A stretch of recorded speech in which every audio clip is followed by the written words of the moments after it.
গঙ্গার পাড় ভাঙছে, আতঙ্কে রয়েছেন গঙ্গা পাড়ের বাসিন্দারা। মুর্শিদাবাদের কিভাবে গঙ্গার পাড় ভেঙে নদী গর্ভে তলিয়ে যাচ্ছে সেই ছবি দেখতে পাচ্ছেন। বলছিলাম কি যে সিদারপুর যে সুমুদ আক্তার পাড়া নদীর ধার সেটা কি নেতারা এসেছিল?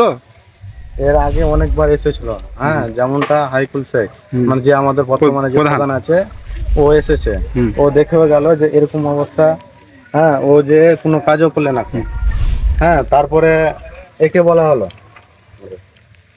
তারপরে আমাদের সভাপতি যেমন একে বলা হলো যে ইলিয়াস চৌধুরীকে উদ্দামদার মা মারা গেল, তখন আমি ওকে ধরে বললাম আমাদের এইখানে ওই মাটি দিতে এসে ওর সঙ্গে কথা বললাম, ও বললে ঠিক আছে কোনো অসুবিধা নাই, আমি এমএলএ কে বলবো, এমএলএ সব কাজ করে দেবে। তার সত্ত্বেও দেখলাম যে কোনো কিছু কাজ হলো না। তো তাহলে আমাদের গ্রামের নেতারা যেমন মাসুমকে বললাম, হাবুকে বললাম, আরো আদার্স মানে সবাইকে বলেছি। তাহলে এটা তো এখানে তো পাশে বাড়ি আছে, তো সব কি আতঙ্কে আছে এখানে? আতঙ্কে মানে এইটাই যে কেটে গেল, এবার আমরা যে গরিব মানুষ কোথায় যাবো? বাই চান্স কোনো রকম বাড়ি যদি রাত্রের মধ্যে যদি কেটে যায়, আমাদের তো কোনো উপায় নাই, তার এই এলাকায় ব্যবস্থা নিতে হবে। কারা ব্যবস্থা নেবে? এই জায়গাটা দেখা গেল কি ধীরে ধীরে বড় হচ্ছে একদম, মানে ছোট ছিল প্রথম, তার পিঠে ঘিস ফেলেছিল এই জায়গাটা, তো ঘিসে তো রুকছে না।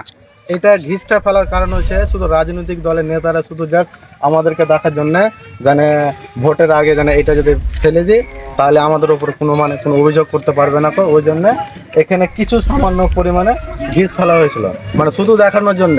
এটা যে এত বড় কাণ্ড হয়ে গেছে, যে ঘটে গেছে, কিন্তু এইদিকে তাকিয়ে কোনো কাজ করেনি। তো জাস্ট শুধু ঘিস ফেলে ভাবছিল যে হয়ে যাবে, কিন্তু আগতে কিন্তু এইভাবে কোনোদিনও হয় না। হ্যাঁ, করতে হবে ভালোভাবে বানাতে হবে, ওখান থেকে নিয়ে এ অবধি পুরোটাকে বানাতে হবে পাথর দিয়ে। কিন্তু পাথরে যায় কি করেছে, ভগা দিয়ে শুধু রাজনৈতিক দলের নেতারা শুধু এইভাবে কাজ করছে, আর আমাদের মধ্যে খালি না কি করছে, এইভাবে তো কিছু থামে না, বস্তা তার পিঠে ঘিস নেমে গেছে। তো এটাকে ব্যবস্থা নিবে কারা? আমরা তো ব্যবস্থা নিতে পারছি না। এগুলো ব্যবস্থা নিতে গেলে সরকারকে ব্যবস্থা নিতে হবে। যেমনটা এমএলএ সাহেবকে আমি ধরলাম রাস্তাতে, আকরুজ্জামান এমএলএ সাহেবকে, ওকে বললাম এই ব্যাপার নিয়ে, কিন্তু কোনো কিছুতে ও ব্যবস্থা নিতে পারলে না। বললে যে আমাকে ডাইরেক্ট বলছে তুমি আমার অফিসে গিয়ে কে কাজ হবে? আজকে তো অফিসে গিয়ে তো কোনো কাজ হবে না, কারণ ও তো এখন অন্যদিকে মানে নেতা আছে। এর আগে তো তাকে আশা করে ভোট দিয়েছি, সে কোনোদিনও আমাদের আশা পূর্ণ করছে না। ওরা শুধু রাজনৈতিক দলের নেতারা শুধু আমাদেরকে নিয়ে খালি ইউজ করছে, আমাদের কোনো কাজ করে না। কি কারণে কাজ করছে না এটা আমাদেরকে ভাবতে হবে। তুমিকে ভোট দেওয়াটা কি আমাদেরকে অপরাধ? তুমি এরকম যদি অপরাধ হয়ে থাকে তাহলে এইসব ধরনের গ্রামের মানুষরা তাহলে কোথায় যাবে?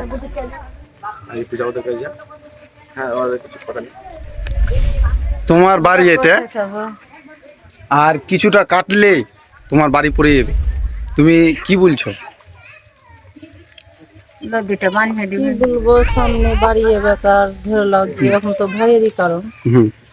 মানে রাত্রে তাহলে ঘুমাচ্ছ না ভয় আতঙ্কে? আতঙ্কাই তো এবার ঘুরিয়ে রাত্রে মানে শুতে কি আর শান্তি আছে? শান্তি তো মানে না, আতঙ্কাই তো।